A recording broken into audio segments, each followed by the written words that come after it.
आप सभी को जय श्री कृष्णा, राधे राधे। तो आज फिर सुनाते हैं लड्डू गोपाल की एक सत्य लीला कथा, जिसके माध्यम से आपको बहुत कुछ सीख मिलेगी। तो ये जो सत्य लीला कथा है, ये राधिका जी ने शेयर की है। राधिका जी बहुत ही भक्त हैं, अपने कृष्ण कन्हैया की भक्ति बहुत करती हैं। और है तो इससे पहले की वीडियो है जब ये इतना ज़्यादा नहीं जुड़ी थी। इनका जुड़ाव भगवान के प्रति कैसे हुआ, क्या हुआ, क्योंकि पहले जो था, ये लड्डू गोपाल की सेवा क्या किसी भी देवी देवता को बिल्कुल भी नहीं मानती थी। ये समझो कि बिल्कुल नास्तिक थी। भगवान में कोई वो नहीं, कोई विश्वास नहीं, कोई भरोसा नहीं, कुछ भी नहीं। उनको लगता था कि जो हम करेंगे तो मिलेगा, नहीं करेंगे तो क्या होगा, भगवान भगवान कुछ नहीं होते। लेकिन उनके जीवन में कुछ ऐसी घटना घटी जिससे उनका बिल्कुल जो भगवान के प्रति उनकी श्रद्धा थी, भाव था, वो एकदम से बदल गया। जो उनके प्रति कोई किसी तरीके का मतलब वो मानते ही नहीं थे कि भगवान नाम की कोई चीज होती है। उनको लगता था कि ये जो पंडित पुजारी है कि और भी जो लोग भगवान के बारे में बताते हैं, उनकी अनुभूति के बारे में हो या उनके चमत्कार के बारे में हो, तो ऐसा कुछ होता नहीं है।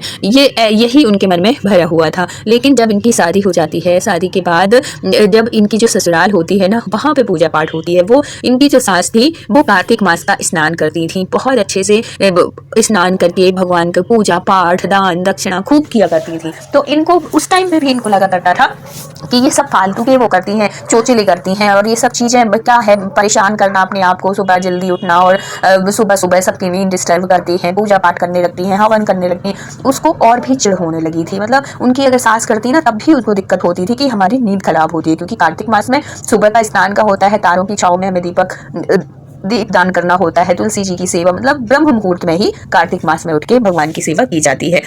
इनको ये सब चीज़ ढकोसला लगता है। इनको कुछ भी जैसे भी इनकी सास जो भी कहती पूजा पाठ भक्ति के बारे में, अपने कुछ कन्हैया के अपने अनुभव शेयर करती, बल्कि यहाँ तक उन्होंने कहा कि आज जो ये घर है ना बेटा, ये भी इन्हीं की बदौलत है, इन्हीं की कृपा से है। तो वो और चिढ़ जाती कि ऐसा कुछ नहीं होता है मम्मी, अगर ये लोग आप पिताजी मतलब ससुर और उसके हस्बैंड अगर मेहनत ना किए होते, ना कुछ करते, तो कैसे वो पाता। देखो एक बात बताएं, मेहनत तो सब कोई करता है, सब मेहनत करते हैं, लेकिन मेहनत का फल भी सबको नहीं मिलता है। और अगर घर में आपके सुख शांति है, समृद्धि है, तो इसमें आपके कन्हैया का, आपके इष्ट का बहुत, आपके इष्ट की बहुत कृपा है आपके ऊपर। इसलिए कभी ये नहीं कहना चाहिए कि हमारी सिर्फ मेहनत का ही फल है। मेहनत तो रिक्शा वाला भी करता है, मेहनत तो झाड़ू जो लगाता है वो भी करता है, लेकिन मेहनत के साथ साथ, हमारे कर्म के साथ साथ अगर भक्ति जुड़ जाती है ना, तो पैसा तो सब कमाते हैं, लेकिन पैसे में अगर शांति है, पैसे कमाने के बाद घर में अगर सुख शांति है, तो उसमें कृपा है। और अगर पैसा है और घर में कलह है, सास बहू की नहीं पट रही, बेटा बाप से अच्छे से बात नहीं करना, माँ बाप, मतलब घर में किसी भी चीज को लेकर अगर कलह है, तो समझो कि आपकी भक्ति में कमी है, या कि आपका जो पैसा घर आ रहा है वो पैसा सही नहीं है। तो इनको विश्वास नहीं होता था। बहुत बोलती थी, सब सास भी बोलती थी पूजा पाठ करने के लिए, यहाँ तक कि उनकी माँ भी बोलने लगी कि बेटा जब अभी तक तूने नहीं किया तो नहीं किया, कोई बात नहीं, पढ़ने में सारा टाइम निकल जाता था, क्योंकि पढ़ते पढ़ते ही लड़कियों की शादी हो जाती है ना, तो उनको लगा कि चलो कोई बात नहीं, लेकिन अब तो जो त्योहार होते हैं वैसे ही मत कर, लेकिन तब तो कुछ कर। और तब भी इनको ऐसे ही लगता सब कुछ। लेकिन जब इनका एक बेटा हो जाता है, राधिका जी का एक बेटा हो जाता है, और बेटा इतना भयानक बीमार पड़ता है कि उसको डॉक्टर बिल्कुल साफ मना कर देते हैं कि ये कुछ सालों का ही मेहमान है, क्योंकि उसके हार्ट में छेद था। इस वजह से उनको लग रहा था कि कुछ साल का ही मेहमान है। अब जब बात बेटे की आती है ना, बात अपने खुद के ऊपर आती है, तब इंसान हर वो चीज करने को तैयार हो जाता है, और उसका विश्वास बढ़ने लगता है। उसको लगने लगता है कि हाँ, हो सकता है हम ये कर लें तो हमारा बच्चा ठीक हो जाए, अम्मा जो कह रही है मैं वो कर लूँ तो ये ठीक हो जाए। मतलब हर एक चीज में जो इतना ज्यादा वो करती थी, बहसबाजी करती थी अपनी सास से, मतलब पूजा पाठ, और वैसे और खराब नहीं थी, कुछ भी नहीं था, सब अच्छे से मान सम्मान सब कुछ वो करती थी, खाना पीना सब कुछ करती थी, लेकिन पूजा में उनका मन नहीं लगता था। बस पूजा छोड़ के वो सब कुछ करती थी, सबका सम्मान करती थी, सब कुछ अच्छे से वो। लेकिन जब भी इनकी सास पूजा पाठ की बात छेड़ देती थी, कुछ वो करती थी, तब उनको गुस्सा आती थी। अब जब बेटे की बात हो गई, तो वो उनको भी लगने लगा कि जब डॉक्टर ही इस तरीके के वो किए हैं, तो सास इनकी कहती थी कि बेटा भगवान की सेवा में ना बहुत कृपा है, अगर भगवान की तुम सच्चे दिल से सेवा करोगे तो हमारी कन्हैया चमत्कार करते हैं, मुर्दे में भी जान आ जाती है। और बहुत सी ऐसी उन्होंने कहानियां बताई, बहुत से ऐसे अनुभव बताए जो उनके जीवन में उनके घटे हुए थे, कि कैसे कैसे भगवान रक्षा करते हैं अपने भक्तों की, कैसे कैसे संकट से निकालते हैं। जब लगने लगता है कि अब सब कुछ खत्म होने वाला है, कुछ भी नहीं है हमारे पास, उसी टाइम भगवान किसी ना किसी रूप में, किसी ना किसी माध्यम के द्वारा हमारा वो काम करवा देते हैं। और देखो, भगवान साक्षात प्रकट नहीं होते, हम कलयुग में रह रहे हैं, हमारे वो आंखें ही नहीं है कि हम भगवान को निहार सके, भगवान को देख सके। इसलिए भगवान किसी ना किसी को माध्यम बना के भेजते हैं, जो हमारे जीवन में जो अंधेरापन मच जाता है उसमें उजाला का किरण बन के वो इंसान आता है। चाहे वो कोई भी कार्य हो, चाहे हमारे जीवन में बहुत परेशानी चल रही है, हमारे बिजनेस में बहुत ज्यादा लॉस हो रहा है, तब कोई ऐसा इंसान आ जाएगा, आपको कुछ ऐसा व्यवसाय बता देगा कि भाई ये छोड़ दे, ये करने लग, और उसके कहने पे आप वो करने लगते हो, जहाँ जो चीज कर रहे थे पहले उससे कहीं ज्यादा आप अपना दूसरा व्यापार खड़ा कर लेते हो। तो ये भगवान माध्यम बनाते हैं, माध्यम भेजते हैं। इसलिए कभी भी बहुत ज्यादा अगर आपके जीवन में परेशानी आ रही है या कि बहुत ज्यादा हताश है, तब हार मत मानिए, अपने भगवान पर विश्वास करिए। भगवान बहुत ही दयालु है, बहुत ही कृपालु और सच में चमत्कार करते हैं। हर किसी भक्त के जीवन में उनसे जो सच में भगवान से जुड़ा हुआ है, उनसे कभी अनुभव पूछिएगा, उनका कभी जीवन देखिएगा भगवान की भक्ति से पहले का, कि उसका जीवन कैसा था और भक्ति के बाद उसका जीवन कैसा हुआ है। सिर्फ पैसे ही जीवन में कुछ नहीं होता। अगर आपका स्वास्थ्य भी सही है ना, अगर आप हाथ पैर हर तरीके से अगर आप स्वस्थ हैं, तो ये भी जीवन में आप अपने भगवान को बहुत धन्यवाद दीजिए कि आप स्वस्थ हैं। क्योंकि बहुत से लोग ऐसे हैं दुनिया में जो कि है तो अरबों की संपत्ति, करोड़ों रुपए हैं, लेकिन वो ना तो खा पा रहे हैं, ना पी पा रहे हैं, ना कुछ, सिर्फ बिस्तर में पड़े हुए हैं। तो ऐसी संपत्ति का भी क्या मतलब। हाँ, उनसे तो लाख गुना अच्छे आप है ना, कि आपके पास कम संपत्ति है लेकिन आप स्वस्थ हैं, आप चल फिर पा रहे हैं, आप अपने मन का कर पा रहे हैं। भले बहुत ज्यादा आप उतना देखो, जिसके पास ज्यादा होता है ना वो भी 2 टाइम का ही खाना खाता है, और जिसके पास कम होता है वो भी 2 टाइम ही खाना खाता है। ऐसा नहीं है कि जितनी भूख होती है वो रईस भी उतनी खाएगा और जितनी भूख होती है गरीब भी उतनी खाएगा। तो पैसे पैसे पैसे पैसे पैसा ही जीवन नहीं होता है। आप अगर अच्छी जिंदगी जी रहे हैं, आप प्रसन्न हैं, आप खुश हैं, तो इसमें भी बहुत कृपा है हमारे बिहारी जी की, हमारी कन्हैया की, ठाकुर जी की बहुत कृपा है। इसलिए हमेशा प्रसन्न रहिए और अपने विचारों को, अपने मन को बहुत ज्यादा कंट्रोल में करके रखिए। क्योंकि ये जो मन होता है ना बहुत चंचल होता है, ये एक जगह टिकता नहीं है। लेकिन जब हम भक्ति करने लगते हैं तो हम अपने मन को हम अपनी मर्जी से इसको चला सकते हैं। नहीं तो किसी की हिम्मत नहीं है कि मन को अपने बस में कर ले, लेकिन भक्त अपने मन को अपने बस में कर सकता है, क्योंकि उसके ऊपर कृपा होती है उसके भगवान की। अब क्या होता है कि जब ये इतना ज़्यादा बीमार हो जाता है और उनकी सास कहने लगती है कि बेटा सुन, अभी तक तूने कुछ नहीं किया, लेकिन मेरे कहने पर ये इतना पुनीत महीना चल रहा है, ये कार्तिक का महीना चल रहा है बेटा, देख मैंने तेरे को पूरे कार्तिक कुछ भी नहीं बोला, कुछ नहीं किया। मैंने किया ना, मैं किसके लिए कर रही हूँ? अपने लिए कर रही हूँ नहीं, मैं तुम्ही सब लोगों की भलाई के लिए। सच में जो हमारे बड़े होते हैं ना वो अपने लिए कुछ नहीं करते, और बड़े नहीं, हम औरतें भी, मतलब हम भी अगर कुछ व्रत करते हैं, कुछ भी करते हैं, तो स्वयं के लिए नहीं करते, अपने पति के लिए, अपने बच्चे। शादी के बाद हर लड़की अपने पति और अपने बच्चे के लिए ही जीती है। कोई भी व्रत करे, त्योहार करे, वही दोनों उसके जीवन में होते हैं। तो वो कहती है, उनकी सास समझाती है, बहुत अच्छे से समझाती है कि बेटा अगर तेरे को थोड़ी नहीं है विश्वास, कोई मत कर, अगर तू मुझे थोड़ी भी अगर मानती है ना, तो तू मेरे कहने पर ये कार्तिक के 5 दिन कुछ उपाय करके देख ले, कुछ पूजा पाठ कुछ नियम से करके देख ले, फिर देखना तेरा जो तू इतना परेशान है ना, जो अपना वैभव है ना वो ठीक हो जाएगा। मतलब वो जो बच्चा था उसका नाम वैभव था, नाती उनका। तो वो कहती है, तो जब वो सुनती है कि वैभव ठीक हो जाएगा, तो उसके ठीक करने के लिए माँ तो सब कुछ करने को तैयार होती है। तो फिर वो पूछती है कि माँ मैं क्या करूँ, कैसे करूँ? तो वो बताती है कि भीष पंचक जो होती है, कार्तिक के जो 5 दिन होते हैं, एकादशी के से लेके पूर्णिमा तक, तो हम कोई भी चीज अगर हमारे जीवन में परेशानी है, दिक्कत है, कुछ भी जीवन की कोई भी समस्या है, भगवान के सामने हम संकल्प लेके और कुछ नियम करते हैं कि भगवान हम भीष्म पंचक का व्रत करेंगे, आप हमारे जीवन की ये परेशानी, ये समस्या दूर कर दीजिए। तो भगवान बहुत ही दयालु है। ऐसा लगता है कि जैसे आपसे निकले हुए शब्द भगवान सुन रहे हैं और आपकी वो मनोकामना पूर्ण हो। दुनिया में कितने ऐसे लोग हैं जिन्होंने भीष्म पंचक के 5 दिन ये नियम करके और अपनी मनोकामना पूर्ण की है। तो भगवान के सामने संकल्प लीजिए और चाहे विष्णु सहस्त्र नाम का पाठ करिए अगर आप भगवान की कृपा चाहते हैं, या कि फिर अगर लक्ष्मी की कमी है आपके जीवन में तो माँ भगवती की सहस्त्र नाम अगर पढ़ सके तो ठीक है, नहीं तो श्री सूक्तम कनकधारा स्तोत्र का जरूर पाठ करिए घी का दीपक जला के, बहुत अधिक कृपा होगी। और जहाँ पे भगवान विष्णु की कृपा होती है, जहाँ भगवान कन्हैया की सेवा होती है ना, वहाँ हमारी माँ लक्ष्मी माता अपने आप आती हैं। इसलिए कभी भी लक्ष्मी जी की सेवा अकेले मत करिए, हमेशा लक्ष्मी नारायण के साथ में करिए, क्योंकि जहाँ नारायण होते हैं लक्ष्मी माता की वहाँ कृपा जरूर आती है।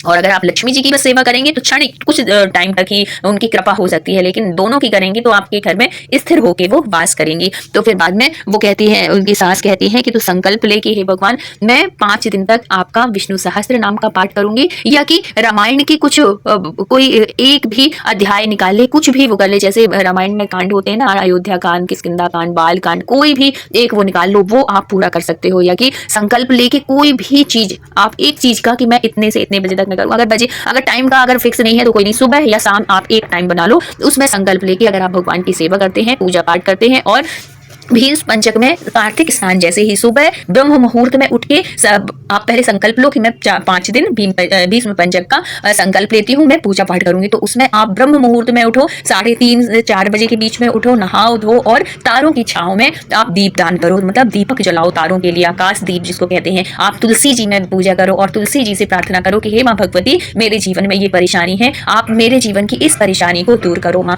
ऐसे करके जब हम प्रार्थना करते हैं, तुलसी जी में आप दीपक रखो, उनकी सेवा करो, फिर अपनी कन्हैया की सेवा करो, कन्हैया के पास बैठ के विष्णु सहस्त्र नाम का पाठ करो या कि दामोदराष्टक पाठ करो, कृष्ण कृपा कटाक्ष पढ़ो, राधा कृपा कटाक्ष, कितना कुछ है करने के लिए। आपके जो गुरु आपने अगर गुरु मंत्र ले रखा है तो सुबह सुबह ब्रह्म मुहूर्त में बैठ के बढ़िया मन लगा के भगवान का गुरु मंत्र का जाप करो, 11 माला करो, 5 माला करो, 21 माला करो, जितना हो सके, जितने ज्यादा से ज्यादा आप ये करेंगे ना तो आपकी वो भी मनोकामना, इससे भी आपकी मनोकामना पूर्ण होगी। तो वो जो बहू थी, जो राधिका जी थी, वो भगवान इनके कहने पे, अपनी सास के कहने पे भीष्म पंचक के 5 दिन का संकल्प लेती है कि हे भगवान, मैं सुबह ब्रह्म मुहूर्त में उठ के मैं आपकी ऐसी ऐसी सेवा करूंगी, मेरे बच्चे की रक्षा करना, उसका सब कुछ एकदम ठीक हो जाए, और अगर वो एकदम स्वस्थ हो जाता है, उसकी परेशानी अगर दूर हो जाती है, तो मैं हमेशा आपके भीष्म पंचक का नियम का पालन करूंगी, पूजा पाठ करूंगी। और इसमें एक और नियम है कि जब आप भीष्म पंचक का पूजा का नियम लेते हैं तो आपको बिस्तर में नहीं सोना है, आपको नीचे सोना है। मांस मच्छी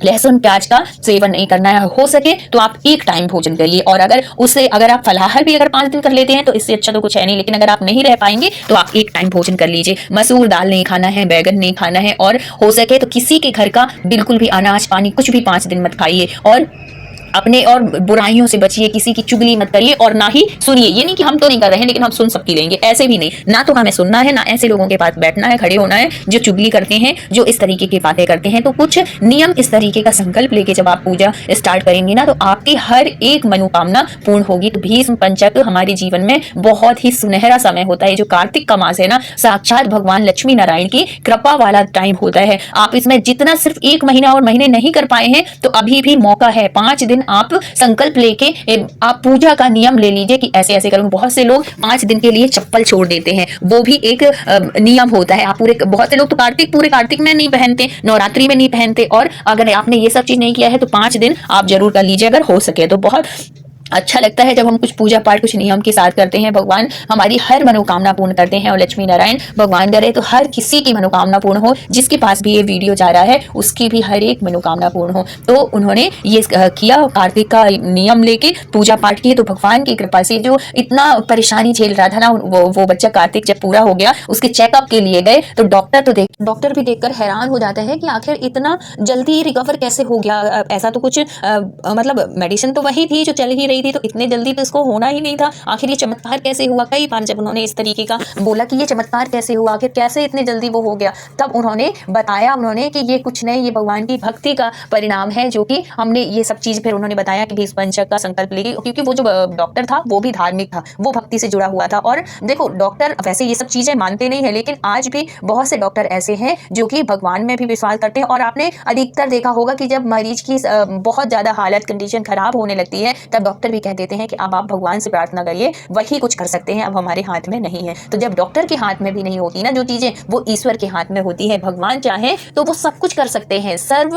मतलब किसी भी परेशानी को, किसी भी समस्या को वो दूर करने की उनमें सामर्थ्य है। इसीलिए कहा जाता है कि जो कोई नहीं कर पाता वो भगवान कर देते हैं। कब? जब हमारे अंदर वो विश्वास हो, वो हो अंदर से हो कि नहीं, भगवान वो चीज जरूर करेंगे। कोई भी चीज ना विश्वास के साथ करो तभी फलती है। और अगर हमारे मन में डाउट होगा कि नहीं, भगवान नहीं होते हैं, भगवान नहीं है, वो कुछ नहीं कर सकते, तो कुछ नहीं होगा। लेकिन विश्वास के साथ करेंगे तो आपके जीवन में जरूर उजाला की किरण आएगी और आपकी हर मनोकामना पूर्ण होगी। तो जब ये जो था बेटा था, उनका बिल्कुल साल भर के अंदर, जो डॉक्टर कह दिए थे कि अब कुछ सालों का ही मेहमान है, और वो साल भर के अंदर एकदम से ठीक हो जाता है। अब जब अगले साल कार्तिक का महीना आता है, जो कि ये जो राधिका जी थी बिल्कुल नहीं मानती थी, कहने पे मानी थी, तो अब उनको इतना विश्वास हो जाता है, इतना विश्वास हो जाता है कि अपनी सास से कहीं ज्यादा अब वो भगवान को मानने लगी है, लड्डू गोपाल की सेवा करने लगी है। और अब कार्तिक का वो भी स्नान करती हैं, वो भी दीपदान देती, मतलब कार्तिक का नियम वो भी करने लगी। भीष्म पंचक में उन्होंने नियम लिया था, अब वो पूरे कार्तिक के महीने में अब तो ऐसा है कि सास से एक कदम आगे वो चल रही हैं हर एक चीज में, पूजा पाठ। और ऐसे नहीं कि सिर्फ लालच की वजह से, इतना जब हम पूजा पाठ करने लगते हैं ना, भगवान से जब जुड़ने लगते हैं ना,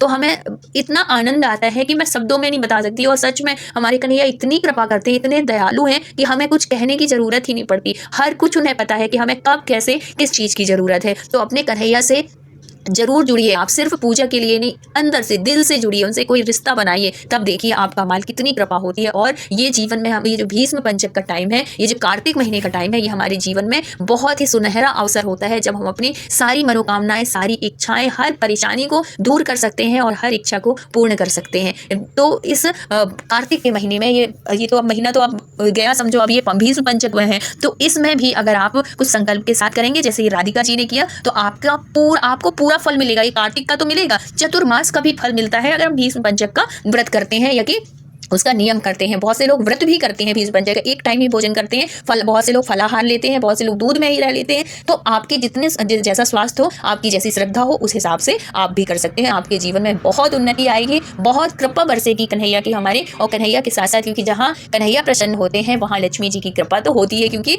जो हमारी लक्ष्मी जी हैं वो बिना कन्हैया के नहीं रह पाती, बिना विष्णु के नहीं रह पाती। तो जिस घर में विष्णु भगवान की पूजा होती है, लड्डू गोपाल की पूजा होती है, उस घर में लक्ष्मी माता का वास जरूर होता है। तो अगर वीडियो अच्छी लगी हो, जानकारी अच्छी लगी हो, तो अपनों तक जरूर शेयर करिएगा, जिससे कि वो भी ये भीष्म पंचक में लाभ उठा सके। तो फिर मिलते हैं किसी सत्य घटना के साथ, तब तक के लिए राधे राधे।